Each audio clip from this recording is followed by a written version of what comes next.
Hello everyone, welcome back to my channel. আমি প্রীতি। আজকে আবার নিয়ে চলে এসেছি তোমাদের কাছে একটা নতুন ছোট্ট ব্লগ। আচ্ছা, আমার মতো এখানে কারা কারা 1995 থেকে 2005-এর মধ্যে জন্মেছ? যদি কেউ থেকে থাকো কমেন্ট বক্সে অবশ্যই ইয়েস বলে পাঠিও। আমার মনে হয় আমরা না একদম best combination of modern and old school. আমরা যেমন ডাল ভাতটা খেতে ভালোবাসি, তেমন না আমরা সুশিটাকেও এনজয় করি। দেখবে আমরা আদা, এলাচ, দারচিনি, লবঙ্গ এই সব কিছু মিলিয়ে যে একটা মশলা চায়ের ফ্লেভার সেটাকে পছন্দ করি, ঠিক তেমন ক্যাপেচিনো, ল্যাটে, এক্সপ্রেসো এগুলোও কিন্তু ভীষণ আমাদের অ্যাট্রাক্ট করে। আমরা যখন ছোট ছিলাম ভীষণভাবে, আজও আমি ডোরেমন, সিনচ্যান এগুলো আমাকে আলাদাই শান্তি দেয়, খুব এনজয় করে দেখি। কিন্তু বড় হতে হতে স্কুইড গেম আমাদেরকে আলাদা নেশা জড়িয়ে দেয়, তাই না? যেমন কেকের রোম্যান্টিক সঙ্গে মূল্যটা বুঝি, ঠিক তেমন ইয়াং কাই, বিলি আইলিশ, ডুয়া লিপা এদের অ্যাস্থেটিক গানের ভ্যালুও কিন্তু আমাদের জীবনে আলাদা। আমরা শাহরুখ খানের ডিডিএলজের ওই সিনেমা দেখে আলাদাই ফ্যান্টাসি ওয়ার্ল্ডে থাকতাম, এখন আমাদেরকে কে ড্রামা ভীষণভাবে অ্যাট্রাক্ট করে। আমরা ব্ল্যাকবেরির এরাও দেখেছি, আবার আইফোনের এরাও দেখছি। We know the generational trauma and we also know the Gen Z slang. তো সব মিলিয়ে কি মনে হচ্ছে আমরা কি খিচুড়ি?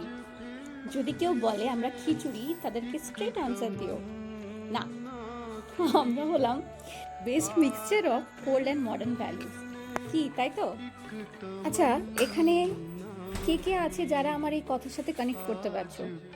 যদি কেউ কানেক্ট করে থাকো তাহলে অবশ্যই আমাকে তোমাদের মতামতটা জানিও, আর যদি কানেক্ট না করে থাকো তাও আমাকে তোমাদের মতামত জানিও, আমি কিন্তু অপেক্ষায় থাকবো। আজকে যেহেতু স্যাটারডে, আমি ইচ্ছে করেই লেট করে ঘুম থেকে উঠেছি, কারণ জানি আজকে ছুটির দিন, অ্যাজ কিছু ওয়ার্কলোড নেই। যেহেতু অনেকটা লেট হয়ে গেছিলো তাই আমি একবারই ব্রেকফাস্ট করে নিয়েছিলাম। অন্যান্য দিন ব্রেকফাস্টের আগে সামান্য একটু কিছু খাওয়া হয়, সেটা আমি অন্য ব্লগে শেয়ার করব, যে সকালবেলা ঘুম থেকে উঠে এমটি স্টমাকে আমি কী খেয়ে থাকি।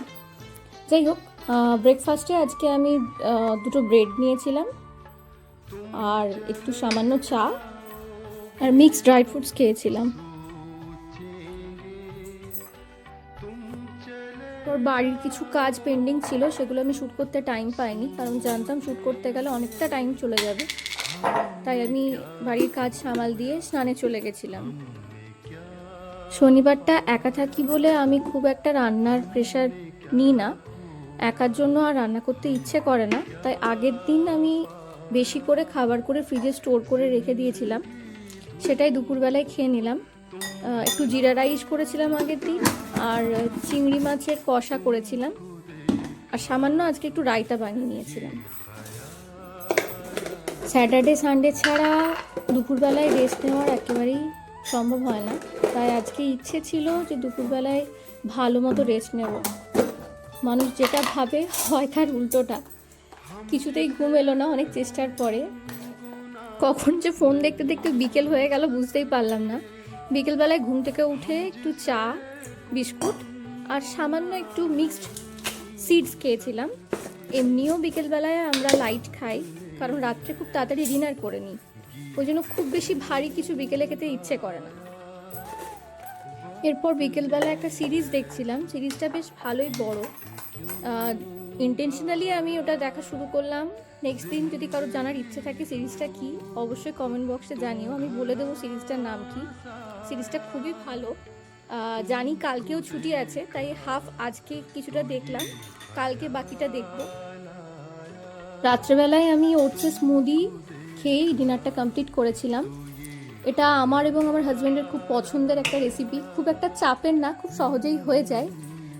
যদিও ভিডিওতে সব দেখা যাচ্ছে আমি কিভাবে বানিয়েছি, যেটা দেখানো হয়নি সেটা হচ্ছে যে ওখানে ওটসটা গুঁড়ো রাখা আছে, কিন্তু অলরেডি আমি আগে থেকে ড্রাই রোস্ট করে তারপরে গুঁড়ো করি, কারণ ড্রাই রোস্ট না করলে খারাপ হয়ে যাওয়ার সম্ভাবনা থাকে। আর এই ওটসের স্মুদিটা শরীরের জন্য খুবই ভালো, এটা ওয়েট লস করতে হেল্প শুধু করে না, এটা গাট হেলথটাকেও খুব ভালো রাখে। এরপরে যেটা দরকার সেটা হচ্ছে, শীত পড়ছে, স্কিন কেয়ারটা অত্যন্ত জরুরি, সেটা আমি করে ঘুমানোর জন্য চলে যাই। আজকের জন্য এটাই। আজকে আমি আমার হোল ডে কীভাবে কাটিয়েছি সেটা সবার সাথে শেয়ার করলাম। যদি সবার ভালো লেগে থাকে অবশ্যই লাইক, শেয়ার এবং সাবস্ক্রাইব করো। আজকের জন্য এইটুকুই। দেখা হবে সবার সাথে আবার নেক্সট ভিডিওতে। সবাই সুস্থ থেকো, ভালো থেকো। টাটা।